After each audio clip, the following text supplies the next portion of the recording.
ठरलं तर मग मालिकेच्या आजच्या भागामध्ये आपण पाहणार आहोत की आता सायली ही अस्मिताच्या रूममध्ये आलेली असते आणि त्याच वेळेला अस्मिताकडे असणारी दुपटी ती पाहते आणि ही दुपटी सुमा आजीनेच दिली आहे ना असं म्हणते. सुमा आजी खरंच ना, आमच्या लहानपणीसुद्धा तिनेच आमच्यासाठी ही दुपटी दिली होती आणि आज मी किती लकी आहे ना की माझ्या बायासाठी सुद्धा तिने दिलेली दुपटी मला घालायला भेटणार आहेत असं अस्मिता बोलते. त्यावर सायली ही तिला म्हणते की हो, मला आई म्हणाल्या होत्या की तुमच्या लहानपणीसुद्धा ह्या दुपटी सुमा आजी द्यायच्या म्हणून. अगं हो, अन्नपूर्णा आजीमुळे हे शक्य झाले, त्यामुळेच मला हे सगळं मिळालंय असं देखील आता त्या दोघीही जणी बोलत असतात. दोघीही जणींच्या बाळाच्या आठवणी का होईना पुन्हा एकदा नव्याने ताज्या झालेल्या असतात. छान गप्पा रंगलेल्या असतात.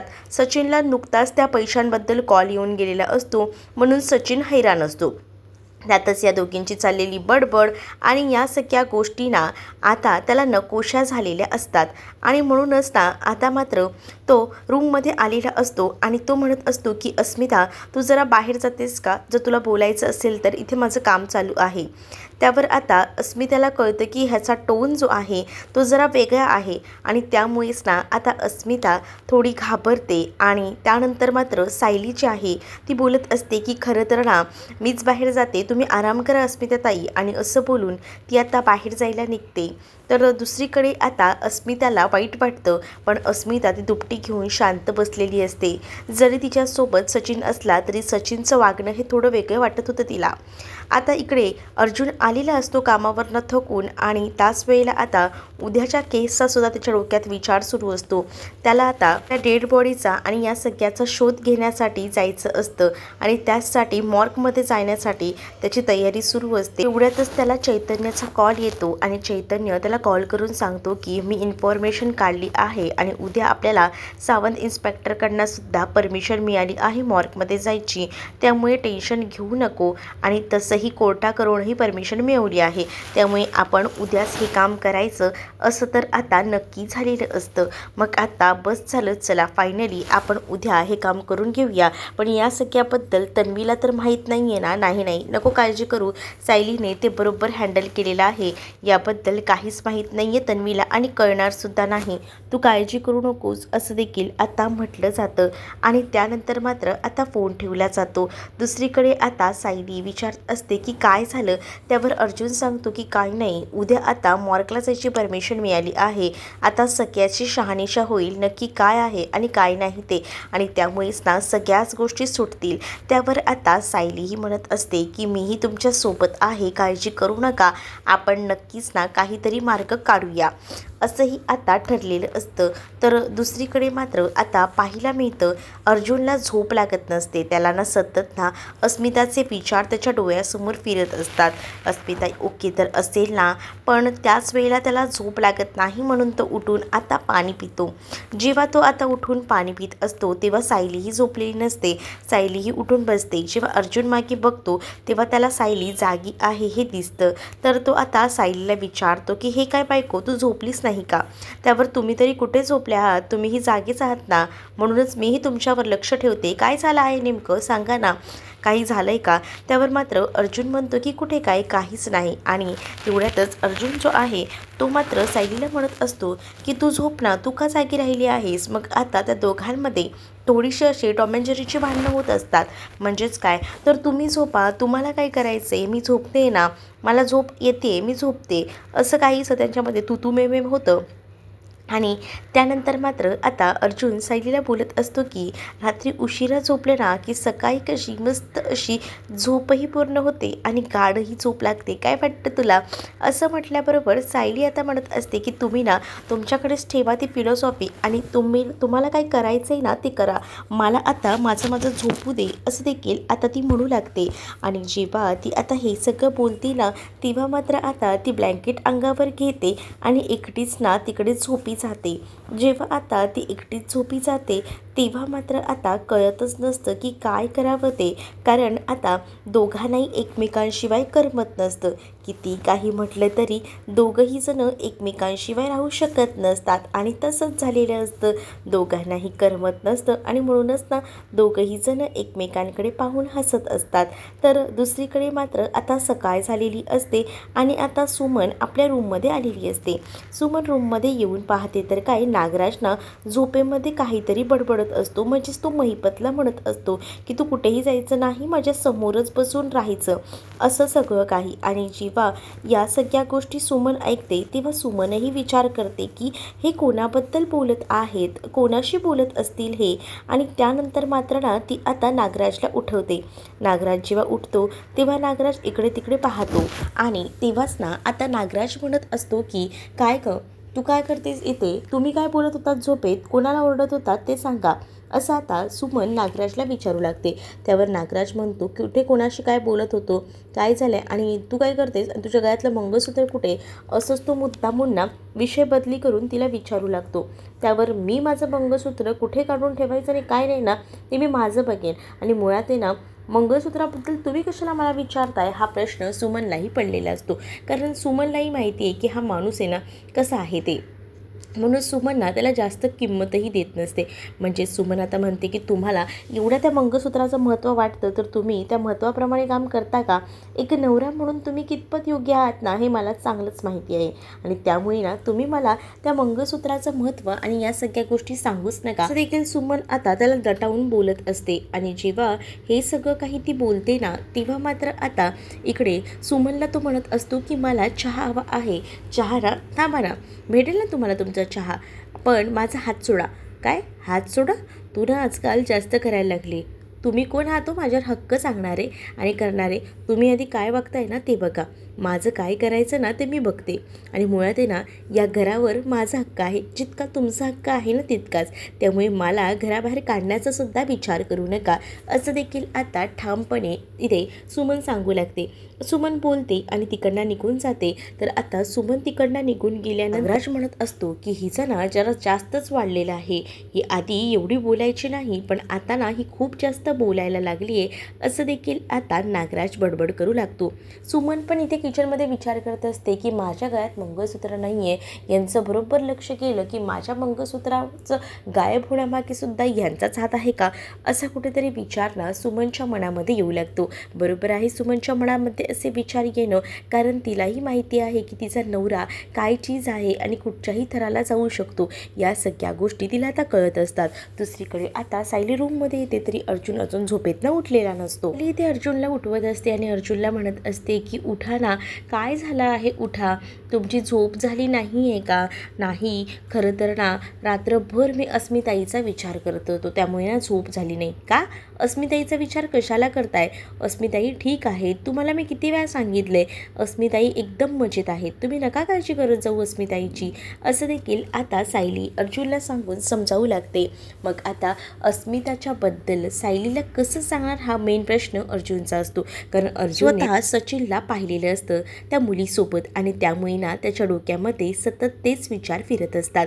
तर आता अर्जुन ना आपलं हंतरुण वगैरे बाजूला करतो आणि त्यानंतर मात्र तो आता सायलीला त्याच्या बाजूला बसायला सांगतो. जेव्हा आता सायलीला तो त्याच्या बाजूला बसायला सांगतो तेव्हा मात्र आता सायली तिथे बसते. तर अर्जुन सायलीला म्हणतो की तुझं माझ्यावर प्रेम तर आहे ना? तर त्यावर आता सायली म्हणत असते की हो, माझं तुमच्यावर खूप जास्त प्रेम आहे, तुम्ही असं का म्हणालात? त्यावर आता सायलीला अर्जुनही म्हणतो की माझंही तुझ्यावर खूप जास्त प्रेम आहे बायको, मी कधीही तुला विसरू शकत नाही, तुझ्यापासून लांब जाऊ शकत नाही आणि त्याच वेळेला मी माझ्या फॅमिलीला पहिली प्रायोरिटी देतो, असं देखील आता तो म्हणत असतो. त्यावर सायली ही आता अर्जुनला म्हणत असते की मध्येच काय झालंय तुम्हाला? अर्जुन म्हणतो की काय ना, आता अस्मिताईचं बाळ येणार, ते म्हणतात नाही का कुटुंब नियोजन, त्या टाईपमध्ये मी असा विचार करतोय. इकडे आता साक्षी जी आहे ती रूममध्ये असते तिच्या आणि त्याच वेळेला आता तिला बाहेर कोणीतरी आल्याचे भास होऊ लागतात. मग ती विचार करते की कोण आलं असेल आणि म्हणूनच ना ती इकडे तिकडे आता पाहत असते. आणि जेव्हा आता ती इकडे तिकडे पाहते ना तेव्हा आता ठरवते की दाराबाहेर नक्कीच कोणीतरी आलेलं आहे आणि म्हणूनच ती बघायला जाते. तर तिथे पोलीस आलेले असतात आणि पोलीस ना एका माणसाची इन्क्वायरी करत असतात. खरं तर ना हे सगळं बहुतेक ना प्रियाचं कारस्थान आहे, कारण प्रिया ही तिथे आली आहे आणि प्रिया ना या सगळ्याचा व्हिडिओ शूट करते. म्हणजे उद्या सकाळी जाऊन याबद्दल जर घाबरवायला झालं तर महिपत किंवा नागराज या लोकांना तर ब्लॅकमेल करता येईल, हाच दृष्टिकोन हाच विचार करून ती तिथे पोहोचलेली असते आणि त्या लोकांचा व्हिडिओ शूट मोबाईलमध्ये करत असते. इकडे मात्र आता साक्षी खूप जास्त घाबरलेली असते. साक्षी विचार करते की पोलीस का आले असतील. आता पोलीस जे आहेत ना ते साक्षीचाच दार वाजवू लागतात आणि साक्षीला म्हणत असतात की मॅडम कोण आहे आतमध्ये, दार उघडा, मला माहिती आहे घरात तुम्ही आहात, दार उघडा, असं बोलून पोलीस आता साक्षीचंच दार वाजवू लागतात. आणि जेव्हा पोलीस साक्षीचं दार वाजवतात ना तेव्हा साक्षी घाबरते, कारण तिला असं वाटतं की आपण जिवंत आहोत ही गोष्ट कोणाला कळली की काय. आणि या सगळ्याचा मोबाईलमध्ये व्हिडिओ प्रिया बनवत असते. म्हणजेच ना प्रियाला आता हा ब्लॅकमेलिंगचा व्हिडिओ काफी होता, म्हणजेच महिपतला दाखवायला तुमच्या घरापर्यंत पोलीस पोचले आहेत आणि या सगळ्या काही गोष्टी. त्यामुळेच आता इकडे जेव्हा बोलत असतात ना पोलीस की दार उघडा तेव्हा मात्र आता साक्षी घाबरते. दुसरीकडे सायली नाश्त्याची सगळी तयारी करून तयारीतच असते आणि त्याच वेळेला ना आता मात्र या सगळ्या गोष्टी तर होतच असतात, पण आता कल्पना म्हणत असते की आज खरं तर सायलीने ना तुझ्या आवडीची भेंडीची भाजी केली. अरे वा बायको, आज भेंडीची भाजी बनवली आहे. मला ना भेंडीची भाजी खूप आवडते, पण आज आहे ना मीटिंगसाठी बाहेर असणार आहे, त्यामुळे मला काही टिफिन वगैरे खाता येणार नाही आहे, असं देखील आता म्हटलं जातं. आणि जेव्हा या सगळ्या गोष्टी बोलल्या जातात ना तेव्हा मात्र आता मीही आज तुमच्यासोबत असणार आहे बाहेर, हे विसरू नका, कारण आपल्या दोघांनाही बाहेर जायचंच आहे, असं देखील आता सायली बोलत असते. त्यावर कल्पना बोलते की बरं झालं तू ह्याच्यासोबत असणार आहेस बाहेर, ते नाही तर ना मला तर खूपच जास्त टेन्शनच येतं या मुलाचं.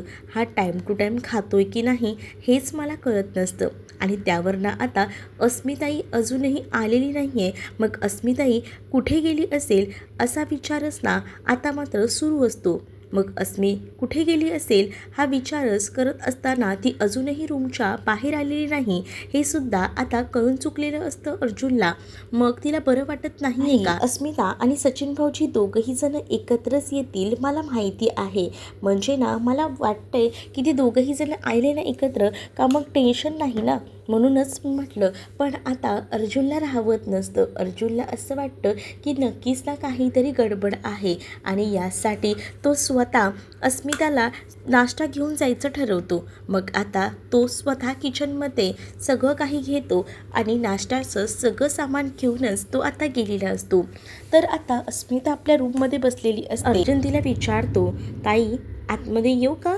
तर अस्मिता म्हणत असते की काय रे, आज तू कसा अचानक आलास आणि आज काही तुला काही माझी काळजी वाटते का? अरे हो, तसंही तुला माहिती नाही आहे का, बघ तुझ्यासाठी मी मस्त नाश्ता आणलाय, नाश्ता करून घे म्हणजे तुला बरं वाटेल. अर्जुन अस्मिताला बोलत असतो. त्यावर अस्मिता आता अर्जुनला म्हणत असते की अरे मला ना सध्या काही जास्त खावंसंच वाटत नाही, त्यामुळे ना नको वाटतं. तर अर्जुन म्हणतो की असं कसं चालणार आहे, थोडं तरी तुला खावंच लागेल ना, चल थोडं तरी खाऊन घे बरं. आणि असं बोलून तो तिला आता थोडंसं तरी खायला सांगतो. आणि त्याच वेळेला आता जेव्हा तो तिला थोडंसं खायला सांगतो ना तेव्हा मात्र आता तो स्वतःच्या हाताने तिला भरवतो. खरंच ना भाऊ असावा तर असा. अगदीच अस्मिताताईची काळजी खूप छान पद्धतीने तो घेत असतो आणि त्यामुळे अस्मितासुद्धा थोडी भावूक झालेली असते. अस्मिताही आता म्हणत असते की अरे अरे बस रे अर्जुन, पण आता अर्जुन ऐकत नसतो. अर्जुनला ना खास करून अस्मिताची काळजी वाटत असते, कारण तिला कळत कळत असतं ना की ज्या काही गोष्टी घडल्या आहेत त्या कशा आहेत त्या, आणि त्यामुळेच ती थोडं मनातून दुःखी असते. कारण जरी तिच्यासोबत सचिन असला ना तरी सचिन ना पहिल्यासारखी तिच्यासोबत मिळून मिसळून राहत नव्हता, आणि त्यामुळे ना ती थोडी अशी जे कसं तरी फील करत होती. आणि तेवढ्यातच ना तिच्या डोळ्यातही पाणी आलेलं असतं. मग आता काय झालंय, तू काही प्रॉब्लेममध्ये आहेस का? अस्मिताई बोल ना, काय झालं आहे? सचिनकडनं तुला काही प्रॉब्लेम आहे का? तर तसं सांग ना, अशी रडत राहू नकोस गं. तू राहिलीस रडत तर मला कसं समजणार आहे? असं देखील आता म्हटलं जात असतं. नाही असं काहीच नाही. खरं तर ना मला कळतंय की खरं तर खूप जास्त प्रॉब्लेम्स आहे. अर्जुन थोडा डिस्टर्ब होतो आणि तिला आपल्या मनाने विचारतो की नक्की काय झालंय सांग मला. त्यावर ती सांगते की बघ ना, माझ्यासोबत माझा सचिन असतो, पण तो ना म्हणजे नसल्यासारखाच आहे. म्हणजे त्याला कामाचं इतकं प्रेशर असतं की तो सध्या ना माझ्यासोबत नीटही वागत नाही. मग आता अस्मीचं हे बोलणं ऐकून ना खूपच मनातून ना असं वाईट वाटत असतं अर्जुनला. कारण अर्जुन अस्मीला ओळखत असतो. अस्मी कशी आहे, काय आहे, आणि आज अस्मीला काय फेस करावं लागतंय, आणि त्यामुळेच ना तो थोडा ना असा डिस्टर्ब झालेला असतो. पण या सगळ्या गोष्टी तो आता त्याच्या बहिणीलाच म्हणजे अस्मितालाही सांगू शकत नसतो की त्याने बाहेर सचिनला एका मुलीसोबत पाहिलेलं आहे ते, आणि म्हणूनच ना स्वतः तो त्याला आधार देत असतो. तिला म्हणत असतो की अस्मिता ताई, तू काळजी करू नकोस. तुला काही कधीही लागलं ना तर मी आहे ना, तुझा भाऊ. तू मला नक्कीच सांग, मी नेहमीच तुझ्या पाठीशी उभा राहील. असं देखील आता त्याने सांगितलेलं असतं. आणि जेव्हा एवढ्या सगळ्या गोष्टी तो मनमोकळेपणाने तिच्याशी बोलतो ना, तेव्हा आता तिलासुद्धा खूपच बरं वाटतं. आणि तिलाही असं वाटतं की चला, फायनली आपला भाऊ आपल्यासोबत आहे. तर इकडे आता अर्जुन तिला भरवत असतो. त्याच वेळेला आता तो तिला म्हणत असतो की खाऊन घे, तुझ्या पोटामध्ये तुझं बाळ लात मारत असेल, पण माझ्या पोटामध्ये ना माझे कावळे कावकाव करतात. त्याबरोबर ती पण त्याला भरवते. आणि आता मस्त असं आता त्यांचं बोलणं सुरू असतं. तर दुसरीकडे पोलीस साक्षीच्या घराबाहेर आलेले असतात आणि ते साक्षीचं दार वाजवत असतात. तर तिथे आता प्रिया मुद्दामून शहाणपणा करायला येते. म्हणजेच आता तिला असं दाखवायचं असतं की ती साक्षीच्या टीममध्ये आहे आणि ती साक्षीला वाचवते. आणि त्यामुळेच ना आता ती म्हणत असते की काय झालं, तुम्ही काय करताय इथे? त्यावर पोलिसांना ती सांगते की हे माझंच घर आहे. तर फर्स्ट फ्लोअरला एक माणूस राहतो, त्याच्याबद्दलच ते इन्फॉर्मेशन काढायला आलेले असतात. तुम्ही त्याच्याबद्दल काही ओळखून आहात का? त्यावर मात्र प्रिया म्हणत असते की मी इथे नवीन आहे, त्यामुळे मला जास्त असं काही माहीत नाही आहे. त्यामुळे प्लीज तुम्ही मला काही प्रॉब्लेम्स क्रिएट करू नका. त्यामुळे पोलीसही तिकडनं निघून जातात. आणि त्यानंतर इकडे कुठे जाऊन साक्षीचा जीव नुसता वरखाली जो होत असतो तो थांबतो. पण दुसरीकडे मात्र आता प्रिया डायरेक्ट साक्षीचं दार वाजवते आणि म्हणत असते की साक्षी दार उघड, मी आलेली आहे. साक्षीला आता पर्याय नसतो दार उघडण्याशिवाय, कारण आता साक्षीला हे कळलेलं असतं की प्रियालासुद्धा आपण जिवंत आहोत हे कळलेलं आहे. म्हणून तर ती माझ्या घरापर्यंत येऊन पोचलेली आहे. आणि आता प्रिया जेव्हा घरात येते तेव्हा मात्र तिचा जो ऑरा असतो ना तो काही वेगळाच असतो. ती आल्याबरोबर साक्षीदार लावून घेते. आणि त्याच वेळेला आता साक्षी विचार करते की हिला कसं माहिती की मी जिवंत आहे. साक्षीकडे ती आता पाणी मागू लागते आणि म्हणत असते की अगं मला पाणी दे, मी खूप दमली आहे. मग नेमकं हिला दमायला झालंय तरी काय, हा मुळात प्रश्न असतो. कारण ही मुद्दामूनच हे सगळं नाटक करत असते. खरं तर आता प्रिया जी आहे ती साक्षीकडे जेव्हा येते तेव्हा ती तिला म्हणत असते की तुला हाच प्रश्न पडलेला असेल ना की मला कसं सगळ्या गोष्टी कळल्या. मला कळतं का सगळं, तू नको काळजी करू. तू आणि तो जिवंत आहेस ना हे मला केव्हाच कळलं होतं. कारण अशी कशी तू ऑफ होऊ शकतेस, आणि तू काळजी करू नको, मी आहे तुझ्यासोबत. म्हणून तर पोलिसांना बाहेर मी हँडल केलं, नको टेन्शन घेऊ. असं देखील प्रिया आता साक्षीला म्हणत असते. आणि तू जिवंत असल्याचं ना मी कोणालाही सांगणार नाही, ना पोलिसांना ना अर्जुनला. असं देखील आता प्रिया ही साक्षीला बोलून समजावू लागते. त्यावर जाऊन साक्षीचा जीव कुठे भांड्यात पडतो. पण या साक्षीचं आणि प्रियाचं त्या पोलीस स्टेशनमध्ये म्हणजे जेव्हा जेलमध्ये होत्या दोघीजणी तेव्हा काही मात्र पटायचं नाही. पण आता मात्र ही प्रिया स्वतःहूनच या साक्षीकडे आलेली असते. दुसरीकडे मात्र आता या सचिनच्या डोक्यामध्ये विचार सुरू असतात की ते सॅम म्हणजेच तिचाच तो फोटो होता आणि आपण एकदा स्टडीमध्ये जाऊन या सगळ्याचा तपास घ्यायला हवा असाच विचार तो आता करत असतो. तर दुसरीकडे मात्र आता पाहायला मिळत असतं की तुला काही अर्जुनच्या केसबद्दल माहिती आहे का? म्हणजे अर्जुन केस कशा लढतो काय? अरे अर्जुनचा आतापर्यंतचा रेकॉर्ड आहे त्याने एकही केस हरलेली नाही आहे. अच्छा काय बोलतेस? मग तुला त्या क्लायंट्सबद्दल वगैरे काही माहिती आहे का? असं आता सचिन विचारत असतो. त्यावर आता तुला मध्येच काय झालं आहे? तू असं कसं विचारतोयस क्लायंट्सबद्दल वगैरे? असं आता अस्मिता त्याला विचारते आणि तेवढ्यातच ना दारात आहे ना आता येऊन थांबलेला असतो तो म्हणजे अर्जुन. अर्जुन जेव्हा दारात येऊन थांबतो तेव्हा अर्जुन बोलतो की काय झालं आहे? आणि तेवढ्यातच ना सचिनचंही लक्ष जातं आणि सचिन बाहेर बघतो. आणि जेव्हा आता सचिन बाहेर बघतो तेव्हा मात्र आता सचिनलाही कळत नसतं आता काय बोलावं ते. पण आता सचिन जो आहे तो खूप जास्त घाबरतो. तर दुसरीकडे मात्र अर्जुन जो आहे तो मात्र आता पाहतच राहतो.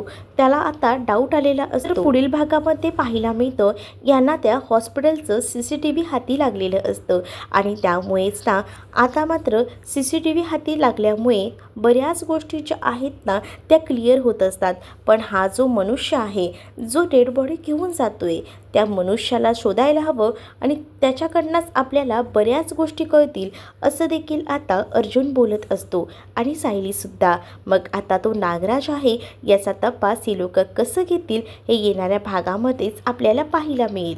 तुम्ही जर आपल्या चॅनलवर नवीन असाल तर चॅनलला सबस्क्राईब नक्कीच करा. चला तर मग भेटूया पुढच्या भागामध्ये. तोपर्यंत टाटा बाय.